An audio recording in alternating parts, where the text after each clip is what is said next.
आज हम सबसे पहले वक्फ के मुद्दे पर सुलगते पश्चिम बंगाल की बात करेंगे। मुद्दा चाहे कोई भी हो, पश्चिम बंगाल में अक्सर हिंदू ही निशाने पर होते हैं। रामनवमी का जुलूस हो तो पथराव हो जाएगा, दुर्गा पूजा पंडाल सजेगा तो उसमें तोड़फोड़ की जाएगी। अब आप वक्फ कानून का मामला ही देख लीजिए। इसका हिंदू धर्म से कोई लेना देना ही नहीं है और ना ही किसी आम हिंदू ने इसको लेकर कोई भी बयानबाजी की है। बावजूद इसके विरोध प्रदर्शन के नाम पर मुर्शिदाबाद में उपद्रवियों ने हिंदुओं को ही निशाना बनाया। अब देखिए, उपद्रवियों की भीड़ ने हिंदुओं के घरों और दुकानों को टारगेट किया है।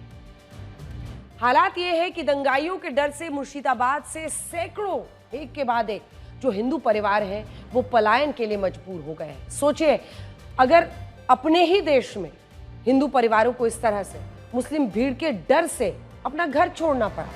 इस पर ना विपक्ष कुछ बोल रहा है, ना पश्चिम बंगाल सरकार।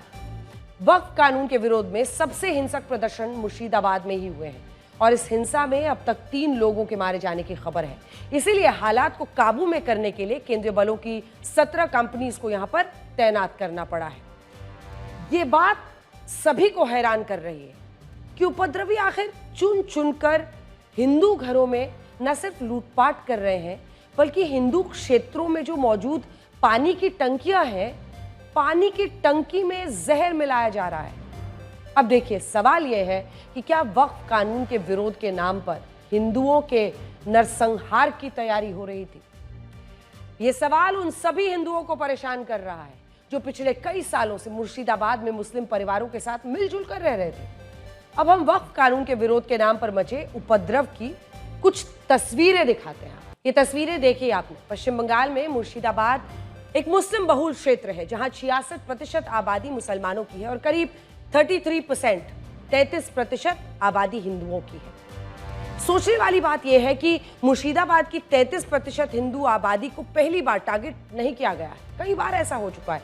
वक्फ कानून का विरोध हो सिर्फ एक नया बहाना है ये, क्योंकि मुर्शिदाबाद में हिंदुओं को टारगेट करने के कई मामले पहले भी सामने आ चुके हैं। हम एक एक करके आपको बताते हैं। अप्रैल 2024 जब रामनवमी के दिन मुर्शिदाबाद में, ये देखिए, बड़े पैमाने पर हिंसा हुई थी।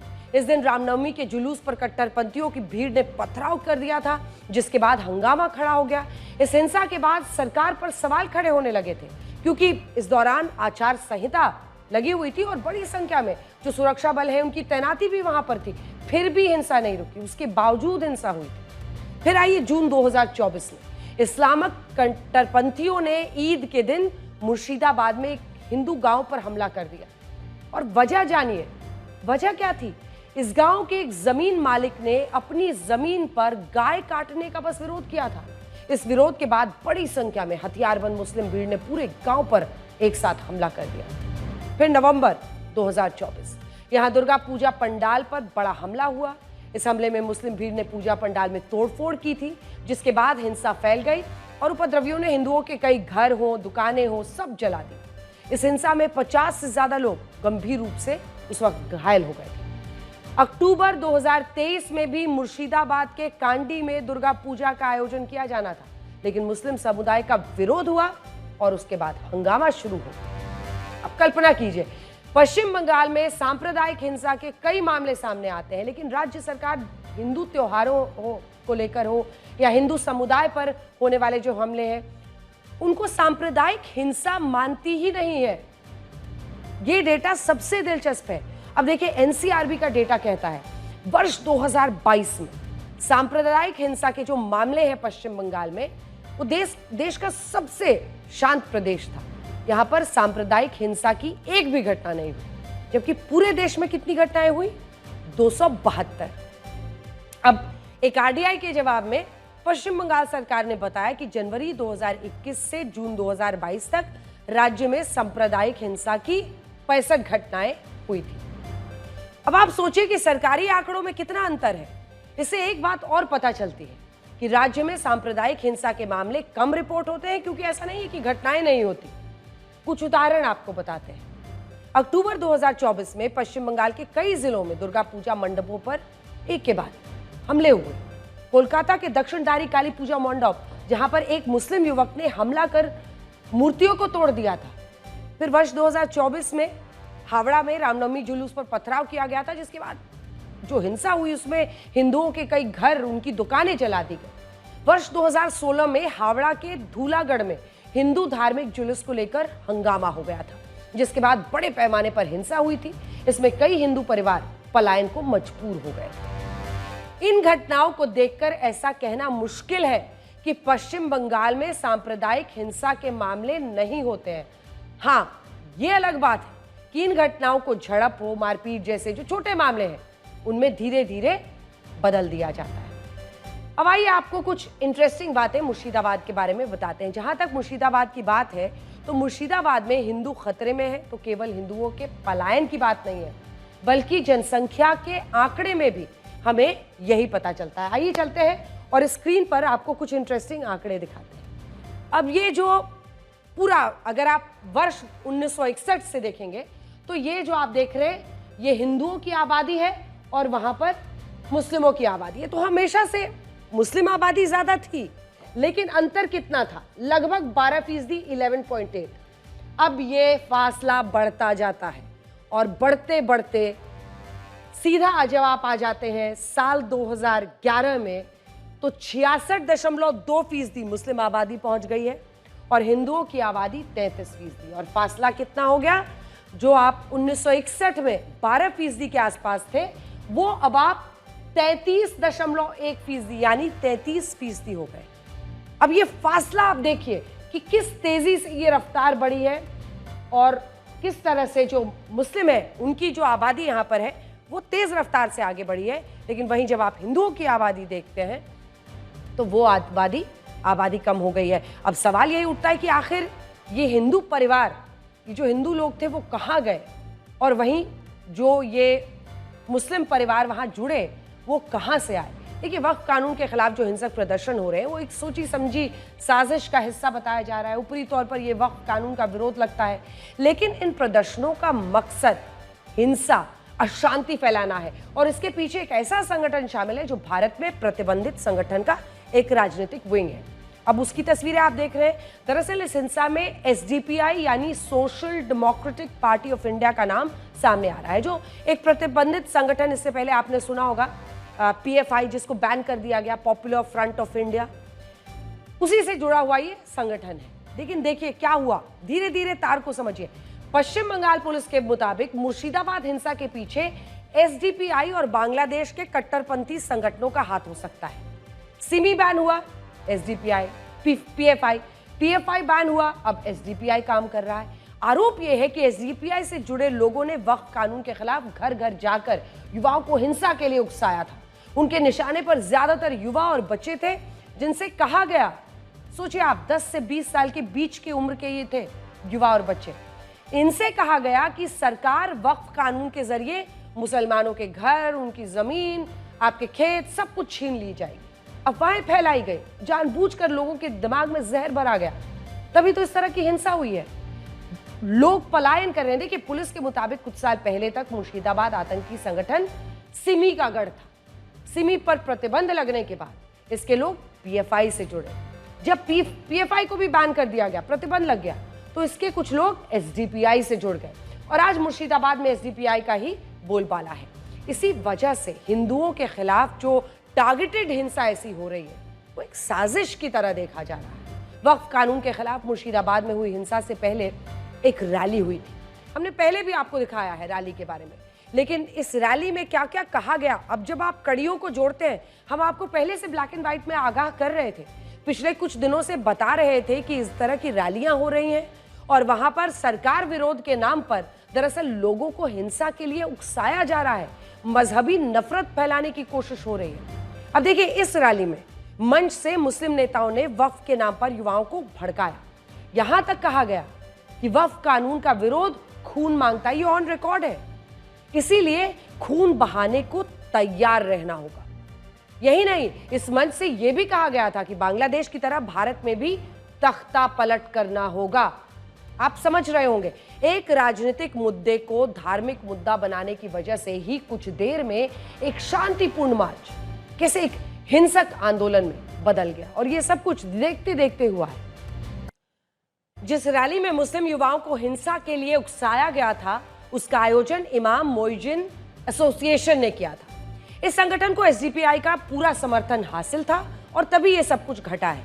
बंगाल पुलिस को यह भी कहना है उनका कि इस बार एसडीपीआई ने एक खास स्ट्रैटेजी बनाई थी और उस रणनीति के तहत हिंसा के लिए खास उम्र के युवाओं को चुना था। आप ये सुनकर दंग रह जाएंगे। पुलिस के मुताबिक एसडीपीआई ने हिंसा के लिए ज्यादातर नाबालिग लड़कों को जोड़ा। हिंसा की जो तस्वीरें सामने आ रही हैं उसमें भी कम उम्र के लड़के दिखाई दे रहे हैं। ज्यादातर हिंसक भीड़ में 10 से लेकर 20 वर्ष तक की उम्र के लड़के शामिल थे। एसडीपीआई की रणनीति ये थी कि कम उम्र के बच्चे जब पथराव करेंगे तो पुलिस उन पर सख्ती नहीं करेगी और गिरफ्तारी होने पर उनके छूटने के भी जो चांस है, संभावना है, वो सबसे ज्यादा होगी। दरअसल कम उम्र के बच्चों को धर्म के नाम पर बहकाना, उनसे अपराध करवाना आसान है। कश्मीर में हमने ये प्रयोग पहले भी देखा है, जब छोटे छोटे बच्चों से सुरक्षा बलों पर पथराव करवाया जाता था। उसी कश्मीर मॉडल पर इस बार मुर्शिदाबाद में छोटे बच्चों से पथराव करवाया जा रहा है। मुर्शिदाबाद में उपद्रवियों के डर से हिंदू परिवारों ने इसलिए पलायन कर दिया था क्योंकि इन सभी को राज्य सरकार से सुरक्षा मिलने का भरोसा ही नहीं था। तभी तो अपने घरों को छोड़कर सब कुछ बैग में समेट कर जा रहे हैं। इन लोगों ने मालदा में शरण ली थी, जहां महिलाएं छोटे छोटे बच्चों को लेकर अपनी जान बचाकर किसी तरह से पहुंची थी। इन लोगों के डर और उनका दर्द समझने के बजाय ममता सरकार के मंत्री उनका मजाक बना रहे हैं। टीएमसी नेता और पश्चिम बंगाल में मंत्री फिरहाद हाकिम का कहना है कि अगर हिंसा के डर से मुर्शिदाबाद के हिंदू पलायन कर गए हैं तो इसमें कुछ भी गलत नहीं है, क्योंकि हिंदू परिवार पलायन करके बंगाल में ही जा रहे हैं, बंगाल में ही एक जगह से दूसरी जगह पर जा रहे हैं और ऐसा होता रहता है। ऐसा कोई बात नहीं है, यहाँ पर ऐसा कोई परिस्थिति नहीं है। बंगाल से बंगाल में ही जा रहे हैं तो बंगाल सुरक्षित है बोल के देख जाएगा, सारी जगह जा रहे हैं, सब ठीक है। पुलिस डीजीपी प्रेस कॉन्फ्रेंस कल किया, हम देखा, जो पूरा कठोर होगा। एक घटना घट गई है, उसको लेके ऐसा कुछ नहीं होना चाहिए। वो घटना ऐसा, इससे बहुत बड़ा घटना यूपी पे इसमें गुजरात में घटी थी, उसके बाद भी लोगों चुप था।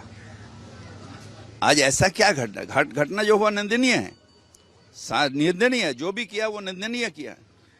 इसका पीछे कौन है ये निकालना पुलिस के काम है और निकालेगा, मेरा विश्वास है। मगर ये घटना नहीं चाहिए था ये, क्योंकि ये बंगाल की पवित्र भूमि है। अब जिस मंत्री साहब को आप सुन रहे हैं उनको जरा और पहचानिए। फिरहाद हाकिम पहले भी इस तरह के विवादित बयान दे चुके हैं। एक एक करके आपको दिखाते हैं।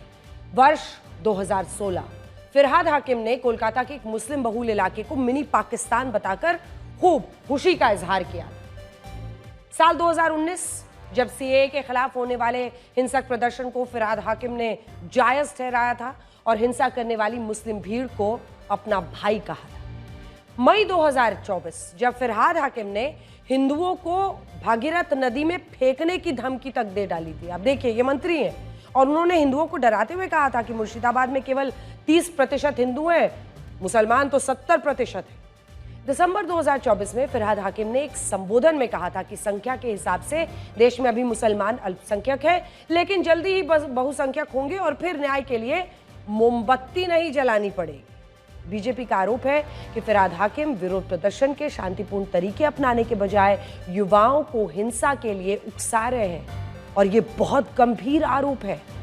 सोचिए, हिंदू मुस्लिम करने वाले ममता के वही मंत्री अब हिंदुओं के पलायन पर संवेदनहीनता दिखा रहे हैं। हम आपको हिंदू परिवार के पलायन पर अपनी एक रिपोर्ट दिखाते हैं। ये रिपोर्ट पश्चिम बंगाल सरकार में शामिल उन लोगों को भी देखनी चाहिए जो इस हिंसा की गंभीरता को नकार रहे हैं, हिंदू परिवारों का दर्द समझ ही नहीं पा रहे। আপনাদের সাথে কিভাবে অত্যাচার করেছে একটু বলেন। বলবে অত্যাচারের জন্য সব হিন্দুরা আমাদের মালদা ডিস্ট্রিক্টে এসে ঠাঁই নিচ্ছে প্রাণ বাঁচানোর জন্য। এরকম অনেক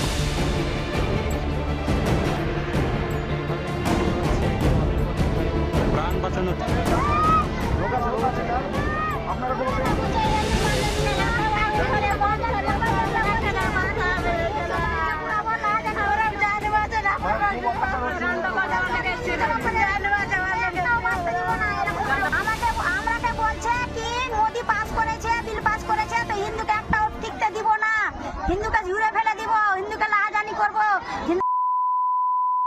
পুরা ভালো ভালো জিনিসকে সোনা দানা নিয়ে নিচ্ছে, পয়সা নিয়ে নিচ্ছে, তারপর আগুন ধরিয়ে দিচ্ছে।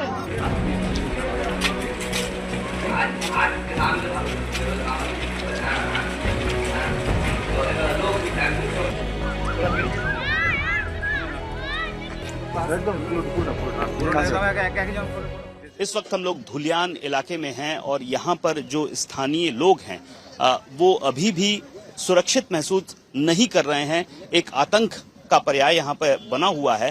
काफी संख्या में फोर्स है, लेकिन इनकी क्या स्थिति है वो बात करेंगे। आपका नाम बताएं। मेरा नाम तन्मय सिंह।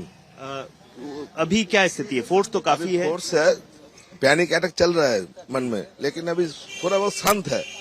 स्थिति जो है स्थिर है, कोई अभी दिक्कत में फोर्स है, इसीलिए कोई दिक्कत नहीं हो रहा है। अभी कल चला जाएगा फोर्स, परसों चला जाएगा, तब क्या होगा हम लोगों को पता नहीं है। यहाँ के लोगों का के मन में अभी भी आतंक है और चाह रहे हैं कि यहाँ पर कोई स्थायी सीआरपीएफ कैंप रखा जाए। क्या आपकी यही चाह रहे हैं? हाँ, तो यही होना चाहिए ना। ठीक है, यहाँ से तो बाहर का आदमी आता है ऐसे करता है, लोकल आदमी तो ऐसा नहीं करेगा। प्लान फुली हो रहा है, ये समझ में नहीं आता है लोगों को। क्या सब समझ में आता है। तृणमूल भी इसके पीछे है। तृणमूल के वहाँ के लोकल जो नुमाइंदे हैं, पंचायत के, जिला परिषद के, पंचायत समिति के इलेक्टेड मेंबर, सब इसमें जुड़े हुए हैं। इनका टारगेट है मुर्शिदाबाद को हिंदू जीरो हिंदू बनाना है, हिंदू शून्य करना है मुर्शिदाबाद को।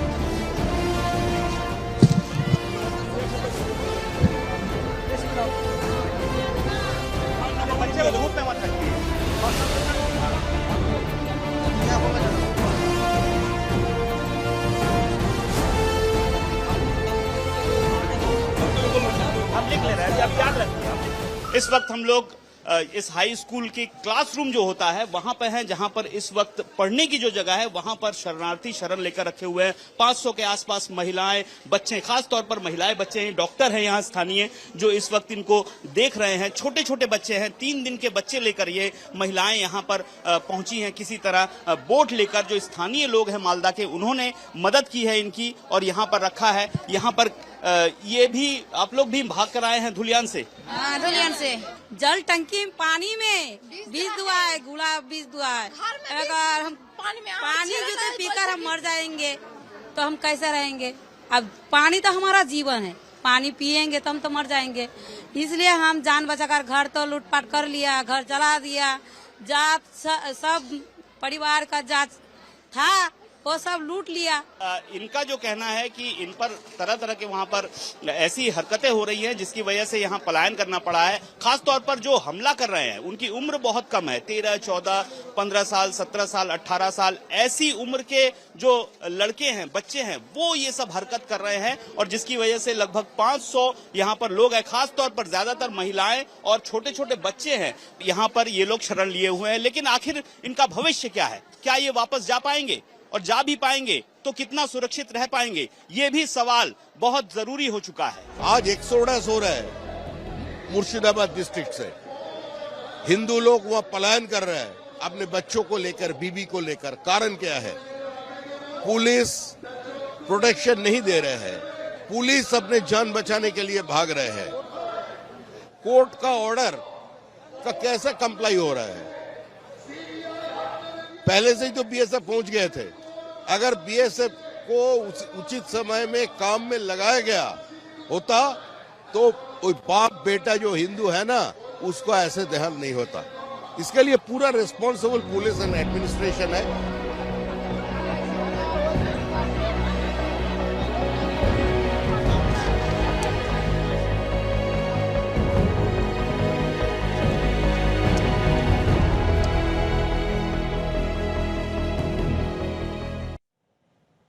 आपने पश्चिम बंगाल के ग्राउंड रिपोर्ट देख ली, आपने मंत्री साहब को भी सुन लिया।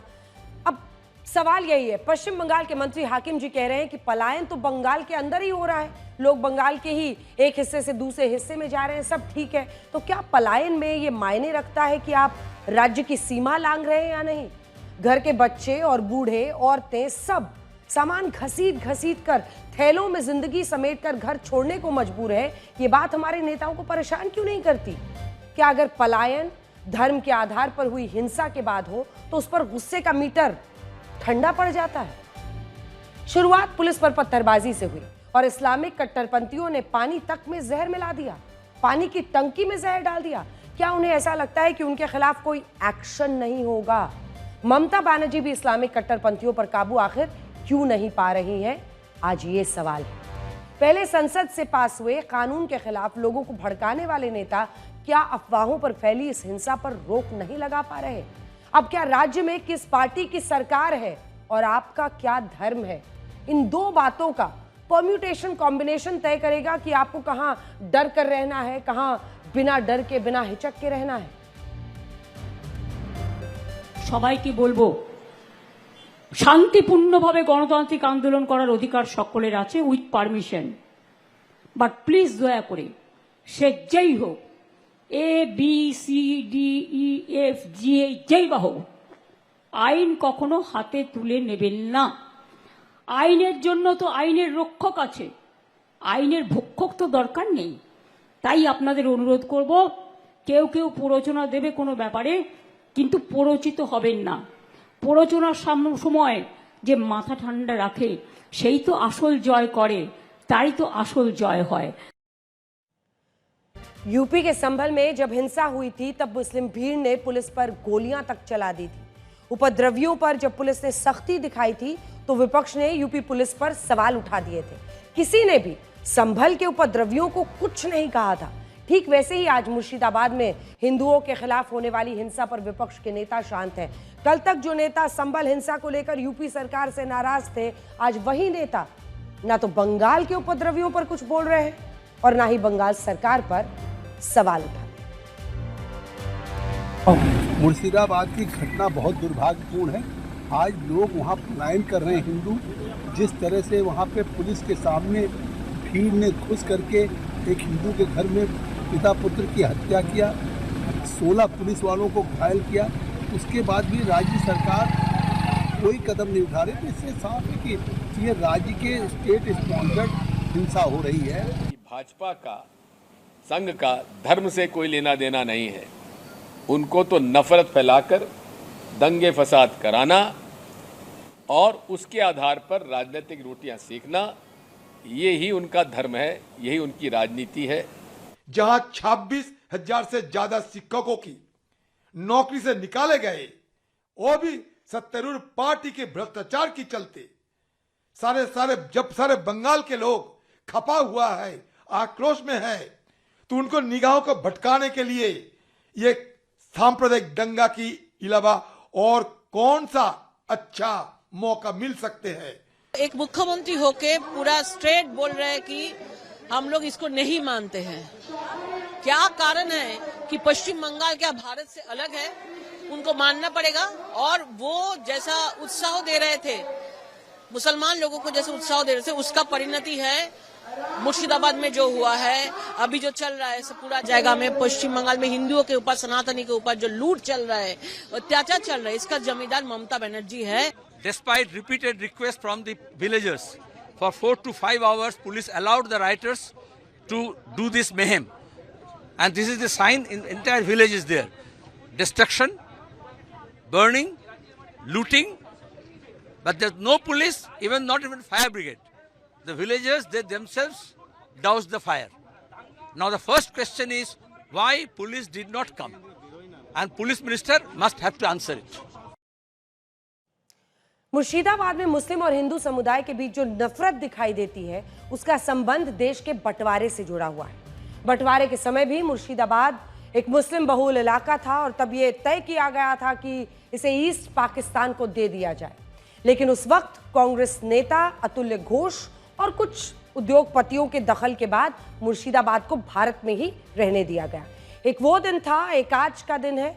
मुर्शिदाबाद में मुस्लिम और हिंदुओं के बीच नफरत की एक अदृश्य दीवार दिखाई देती है। अभी तो वक्फ कानून आया है जिसको लेकर जबरदस्त बवाल आपने देखा। सोचिए यूनिफॉर्म सिविल कोड जब आएगा तब क्या होगा। यह सवाल इसलिए उठा है क्योंकि प्रधानमंत्री नरेंद्र मोदी ने हिसार में वक्फ और समान नागरिक संहिता को लेकर केंद्र सरकार के नए एजेंडे की एक झलक दिखाई है। उन्होंने कहा कि वक्फ के नाम पर लाखों हेक्टेयर जमीन पूरे देश में मौजूद है और इस जमीन से बेसहारा मुस्लिम महिलाओं को, बच्चों का भला होना चाहिए था, लेकिन ऐसा नहीं हो रहा है।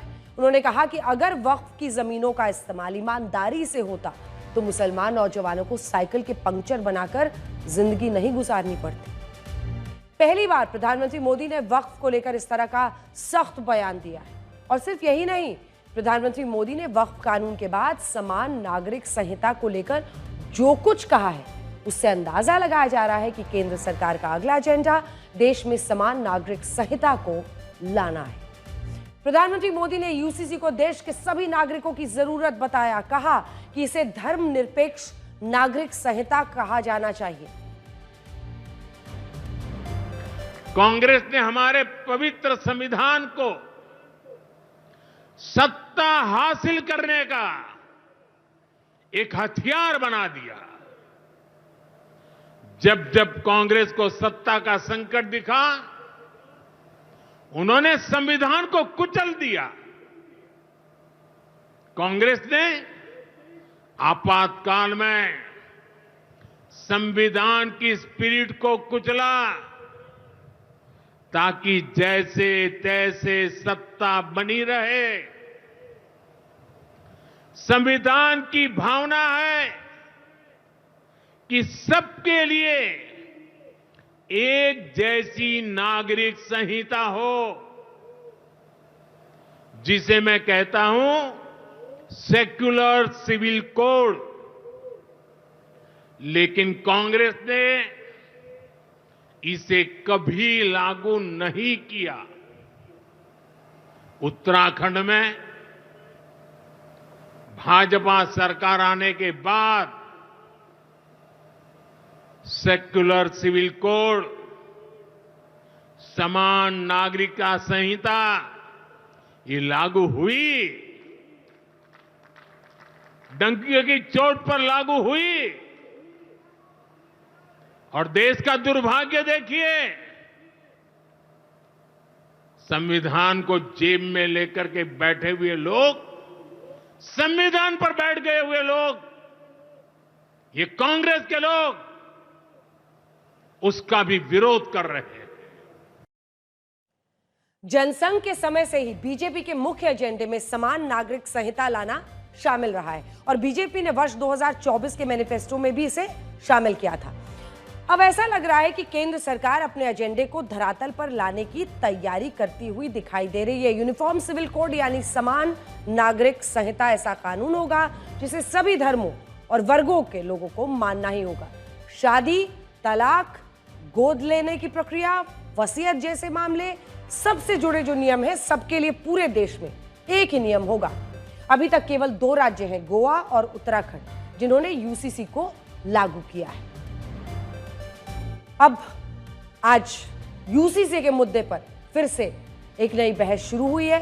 तब आपको यह भी पता होना चाहिए कि भारत के संविधान की रचना करने वाले डॉक्टर भीमराव अंबेडकर इस पर क्या सोचते थे, उनकी राय इस पर आखिर क्या थी। आज डॉक्टर अंबेडकर की 134वीं जयंती है और उनके विचारों पर बात करने के लिए इससे अच्छा दिन कोई नहीं हो सकता है। और इसीलिए आज उनकी चर्चा, क्योंकि 1947 की आजादी के बाद जब भारत का संविधान बनाने के लिए मंथन हो रहा था, तब संविधान सभा की बहस में डॉक्टर अंबेडकर ने एक देश एक कानून का समर्थन किया था। डॉक्टर अंबेडकर ने अपने भाषण में कहा था कि अगर भारत में अलग अलग धर्मों के पर्सनल लॉज होंगे तो इससे सरकार सामाजिक सुधारों में कभी कामयाब नहीं होगी। उनका यह भी कहना था कि धर्म को इतना महत्व क्यों मिलना चाहिए कि वो लोगों के पूरे जीवन को प्रभावित करे और सरकार को समाज में बराबरी लाने से रोके। डॉक्टर अंबेडकर की इसी सोच के कारण सिविल मामलों में हिंदुओं के लिए एक समान जो कानून है उसकी व्यवस्था लागू हुई। लेकिन वोटों की राजनीति के कारण अल्पसंख्यक मुसलमानों और क्रिश्चियंस के पर्सनल लॉज में सुधार ही नहीं हुए। डॉक्टर अंबेडकर क्या चाहते थे, आपको ये बताते हैं। डॉक्टर अंबेडकर चाहते थे कि भारत में जिस तरह अपराध के मामलों के लिए सभी धर्मों के लोगों को एक समान सजा मिलती है, उसी तरह से संपत्ति हो, शादी, तलाक, ऐसे जो सिविल मामले हैं, उन मामलों में भी देश के सभी धर्मों के लोगों के लिए एक समान कानून होना चाहिए। ये उनकी विचारधारा थी और उनके अनेकों ऐसे भाषण हैं जिसमें उन्होंने खुलकर इसकी वकालत की है। इसके लिए डॉक्टर अंबेडकर ने संविधान के अनुच्छेद 44 में ये लिखा कि अगर सरकारें चाहें तो वो पर्सनल लॉज को खत्म करके समान नागरिक संहिता बना सकती हैं। लेकिन आज हमारे देश की राजनीति ऐसी है कि जो पार्टियां और नेता डॉक्टर अंबेडकर के नाम पर वोट मांगते हैं, वो यूसीसी के मुद्दे पर यह कहने की हिम्मत नहीं दिखाते कि वो इस पर डॉक्टर अंबेडकर के विचारों का समर्थन करते हैं। और यहां बात सिर्फ यूसीसी की नहीं है। आज हमारे देश में महात्मा गांधी से भी ज्यादा डॉक्टर अंबेडकर की मूर्तियां हैं और बहुत सारे नेता इन्हीं मूर्तियों पर माला चढ़ा चढ़ाकर दलित वोटों को आकर्षित करने की कोशिश करते हैं। लेकिन क्या आपको पता है, डॉक्टर अंबेडकर कभी नहीं चाहते थे कि उनकी मूर्तियां लगाकर उनकी इस तरह से पूजा की जाए। 18 जनवरी 1943 को अपने एक भाषण में उन्होंने कहा था कि वो मूर्तियों के उपासक नहीं हैं, बल्कि वो मूर्तियों को तोड़ने में विश्वास रखते हैं। उन्होंने ये भी कहा था कि भारत में किसी को नायक बनाकर उसकी पूजा करना बंद होना चाहिए और इसकी जगह देश को असली मुद्दों पर गंभीरता से सोचना चाहिए। लेकिन हमारे देश में डॉक्टर अंबेडकर के इस विचार को किसी ने नहीं अपनाया। ज्यादातर पार्टियों ने डॉक्टर अंबेडकर की मूर्तियां लगाकर दलित और पिछड़े वोटों की राजनीति शुरू कर दी। आज हमारे देश में डॉक्टर अंबेडकर पर खूब राजनीति होती है, लेकिन ये भी सच है कि बाबा साहब भीमराव अंबेडकर को उनके मृत्यु के 34 वर्षों के बाद वर्ष 1990 में जाकर भारत रत्न से सम्मानित किया गया था। और ये भी तब हुआ जब देश में गैर कांग्रेसी सरकार आई, जबकि पंडित जवाहरलाल नेहरू और इंदिरा गांधी को उनके प्रधानमंत्री रहते हुए ही भारत रत्न मिल गया था। वर्ष 1990 में मंडल आयोग की सिफारिशें लागू होने के बाद ओबीसी को आरक्षण मिलना शुरू हुआ और यहीं से डॉक्टर अंबेडकर को राजनीतिक दलों ने अपने फायदे के लिए इस्तेमाल करना शुरू किया और उसमें कोई ऐतराज हमें भी नहीं है। ये अच्छी बात है कि इसी राजनीति के कारण कम से कम आज डॉक्टर अंबेडकर की इतनी बात हो रही है। लेकिन यहां हमें यह भी देखना होगा कि क्या हम डॉक्टर अंबेडकर के असली विचारों को समझ पाए हैं। क्यों? ये सवाल इसलिए क्योंकि डॉक्टर अंबेडकर ने भारत के संविधान में दलितों को, पिछड़ों को इसलिए आरक्षण दिया क्योंकि वो उनका उत्थान करना चाहते थे, उनको आगे की कतार में लाकर खड़ा करना चाहते थे, बराबरी की हिस्सेदारी चाहते थे, राजनीतिक हिस्सेदारी चाहते थे, हर जगह पर उनका हिस्सा चाहते थे। आरक्षण उनके लिए राजनीतिक मुद्दा नहीं था। लेकिन मौजूदा समय में लगभग सभी पार्टियों के लिए आरक्षण एक राजनीतिक मुद्दा है, जिस पर हर पार्टी अलग अलग जातियों को लुभाकर अपनी वोट बैंक मजबूत करना चाहती है। बल्कि जाति के आधार पर लोग अपनी पार्टियों के नाम खुलकर रखते हैं। और इसीलिए आज बड़ा सवाल यह है कि जो आरक्षण वंचित और शोषित वर्ग के उत्थान और मजबूती के लिए था, वो आरक्षण राजनीतिक पार्टियों के वोट बैंक की मजबूती के लिए कैसे इस्तेमाल होने लगा और हमारे देश ने भी इस राजनीति को आखिर कैसे स्वीकार कर लिया। 1932 में जब दलितों को 2 वोट का अधिकार मिला, तब महात्मा गांधी ने इसके खिलाफ हड़ताल की थी और उनका कहना था कि अगर ऐसा हुआ तो हिंदू बट जाएंगे और एक ही समाज में दलित हिंदुओं से अलग हो जाएंगे। इस विवाद को सुलझाने के लिए जब महात्मा गांधी और डॉक्टर अंबेडकर के बीच बातचीत हुई, तब डॉक्टर अंबेडकर ने कहा था कि दलितों का उत्थान उन्हें मंदिरों में बिना आपत्ति प्रवेश देने या उनके साथ खाना खाने से नहीं होगा, बल्कि उनका ये उत्थान राजनीतिक सशक्तिकरण से होगा। और इसीलिए वो दलितों के लिए 2 वोट की व्यवस्था को सही मानते हैं। हालांकि महात्मा गांधी इसके खिलाफ थे और बाद में उनकी हड़ताल के कारण डॉक्टर अंबेडकर को उनसे समझौता करना पड़ा, जिसे पूना पैक्ट कहा जाता है। हमारे देश में एक और बहुत बड़ा मुद्दा है अभिव्यक्ति की आजादी के नाम पर होने वाले विरोध प्रदर्शनों का, और मुर्शिदाबाद में भी यही हुआ है। लेकिन क्या आपको पता है, डॉक्टर अंबेडकर ने कहा था कि आजादी के बाद भी अगर लोग सड़कों को घेरकर विरोध प्रदर्शन, हड़ताल, सत्याग्रह करते हैं तो इससे लोकतंत्र का कोई महत्व नहीं रहेगा। और लोगों को यह समझना होगा कि अब भारत में अंग्रेजों की सरकार नहीं है और अगर उन्हें किसी चीज से आपत्ति है, उसका समाधान लोकतंत्र में बातचीत से निकलना चाहिए, ना कि विरोध प्रदर्शन से, जिसकी वजह से लोगों को दिक्कत हो। लेकिन आज हमारे देश में बात बात पर विरोध प्रदर्शन की परंपरा है। लोकतंत्र का महत्व इसमें क्या दब रहा है? इन सारी बातों का सार ये है कि डॉक्टर अंबेडकर ने जिस भारत की कल्पना की थी, आज हम उससे कोसों दूर हैं। मौजूदा राजनीति शायद डॉक्टर अंबेडकर के असली विचारों को आज भी समझ नहीं पाई है। आज डॉक्टर भीमराव अंबेडकर की जयंती पर संसद भवन के परिसर में प्रेरणा स्थल पर उन्हें पुष्पांजलि अर्पित की गई और इस दौरान राष्ट्रपति द्रौपदी मुर्मू, प्रधानमंत्री नरेंद्र मोदी, विपक्ष के नेता राहुल गांधी, सोनिया गांधी, कांग्रेस अध्यक्ष मल्लिकार्जुन खड़गे मौजूद रहे। इस कार्यक्रम का एक वीडियो भी काफी वायरल हो रहा है जिसमें दिल्ली की मुख्यमंत्री रेखा गुप्ता राहुल गांधी से कुछ कह रही हैं और राहुल गांधी भी उनकी बातों को बहुत ध्यान से सुन रहे हैं। और अब एक विश्लेषण उन लोगों के लिए करेंगे जो देर रात तक जागते रहते हैं। अंजना, आपसे मेरा एक सवाल है, क्या आप भी रात में देर तक जागती हैं? अरे अंजना 2.0, मैं हमेशा समय से सोती हूँ, लेकिन आपके लिए जागने, सोने, भूख, थकान, ये तो हम इंसानों के लिए ये चीजें हैं, आपके लिए तो ये सब मायने नहीं रखती हैं। फिर ये सवाल आप क्यों पूछ रही हैं? बिल्कुल अंजना, मैं हमेशा जाग सकती हूँ, लेकिन ये खबर हमारे उन तमाम दर्शकों के लिए है जिनकी रातों की नींद उड़ जाती है। अगर वो ये विश्लेषण देखेंगे तो उनका दिन का चैन भी छिन जाएगा, क्योंकि देर रात तक जागना उनके लिए बड़ी मुसीबत बन सकता है। रात में देर तक जागने का सीधा असर लोगों की उम्र पर होता है। अमेरिका की नॉर्थ वेस्टर्न यूनिवर्सिटी और ब्रिटेन की यूनिवर्सिटी ऑफ सरे की एक स्टडी के मुताबिक जो लोग देर रात तक जागते हैं उनकी उम्र औसतन 10% कम हो जाती है। ये तो बहुत चौंकाने वाली और डराने वाली बात है, क्योंकि आजकल देर रात तक जागना एक ट्रेंड बन गया है लोगों के बीच में। अधिकतर लोग रील्स देखने, सीरियल देखने में लग जाते हैं या कोई भी वेब सीरीज देखने के लिए जागे रहते हैं। इस बात को बहुत हल्के में लेते हैं। अगर देर रात तक जागने से जिंदगी छोटी हो रही है तो अब लोगों को सतर्क हो जाना। इस स्टडी में करीब 4.5 लाख लोगों को शामिल किया गया था और उनके सोने और जागने की आदतों पर कई सालों तक नजर रखी गई। पता ये चला कि जो लोग देर से सोते हैं उनमें diabetes, high blood pressure, heart disease और डिप्रेशन जैसी बीमारियों का खतरा ज्यादा होता है। ऐसे लोगों का शरीर सर्केडियन जो रिदम है, यानी नेचुरल बॉडी क्लॉक के खिलाफ काम करने लगता है, जिससे शरीर में कई समस्याएं आनी शुरू हो जाती हैं और इसका सीधा असर उनकी उम्र पर पड़ता है। और ऐसे लोग समय से सोने वाले लोगों से औसतन 10% कम समय तक जीते हैं। आज मेरा एक सवाल ये भी है कि लोगों को कितने घंटे की नींद लेनी चाहिए जिससे उनका स्वास्थ्य जो है वो ठीक बना रहे? अंजना, नींद सिर्फ थकान मिटाने या ऊर्जा पाने का जरिया भर नहीं है, बल्कि इससे शरीर को एक रिपेयरिंग के लिए टाइम मिलता है, इम्यून सिस्टम ठीक होता है, ये मानसिक संतुलन बनाए रखने के लिए भी जरूरी है। इसीलिए हर रोज 7 से 8 घंटे की नींद स्वास्थ्य के लिए ठीक मानी जाती है, लेकिन इस नींद का सही समय पर होना भी बहुत जरूरी है। अक्सर बहुत से लोग देर रात तक जागते हैं और अगले दिन बहुत देर तक सोते भी रहते हैं। इसकी वजह से वो उचित और पर्याप्त नींद नहीं ले पाते और उनका दिन कैसा, बिल्कुल थका हुआ, थकावट, चिड़चिड़ेपन और ध्यान की कमी, फोकस की कमी के साथ शुरू होता है और असर उनके शरीर, दिमाग दोनों पर होता है।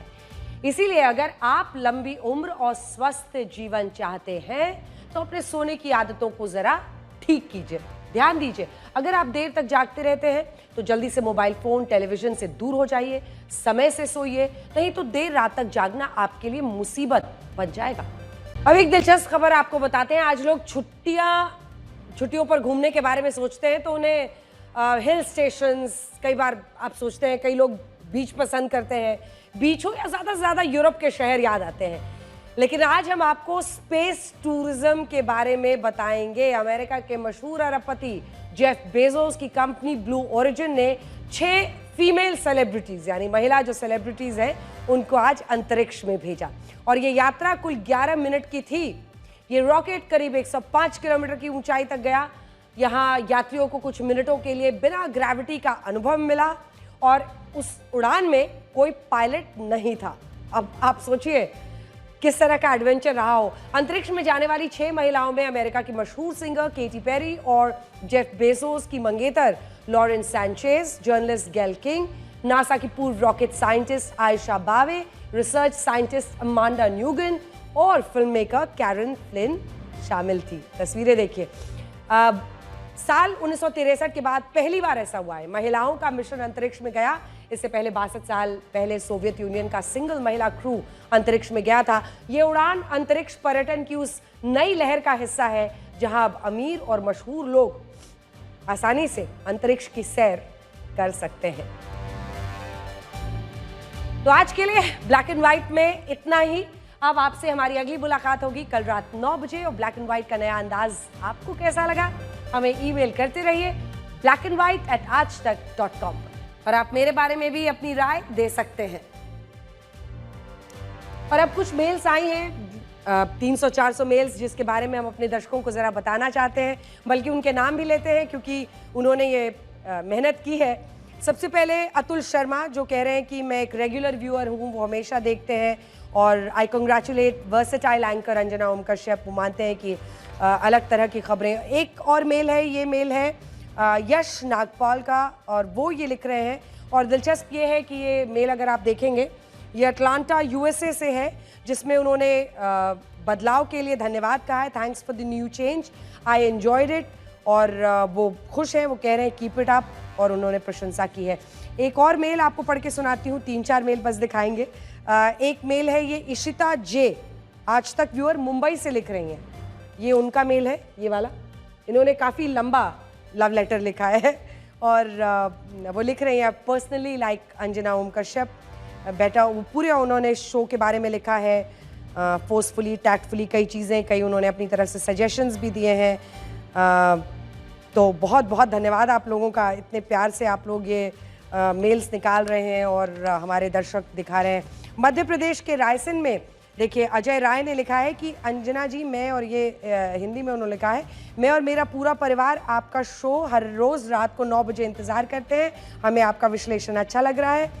दिल्ली में हमें एक शख्स का ईमेल आया है जो ये लिखते हैं कि उन्होंने पिछले हफ्ते ब्लैक एंड वाइट का एक भी एपिसोड मिस नहीं किया है, और ये आखिरी में हरियाणा के एक शख्स हैं जिन्होंने लिखा है देश के कई बड़े मुद्दों पर हमारा विश्लेषण देखने से उन्हें स्पष्टता मिलती है। तो आप लोग अपना प्यार यूं ही बनाकर रखिए, और जब जब ये मेल्स का अंबार हाथ में आता है तो खुशी होती है कि आपसे जुड़े हुए विषयों पर जिसका सीधा वास्ता आपकी ज़िंदगी से है, ब्लैक एंड वाइट के तमाम ऐसे वीडियोस हर जगह सोशल मीडिया पर भी वायरल हो रहे हैं। तो आपका बहुत योगदान के लिए धन्यवाद, और अपने मेल्स, अपने सुझाव भेजते रहिए।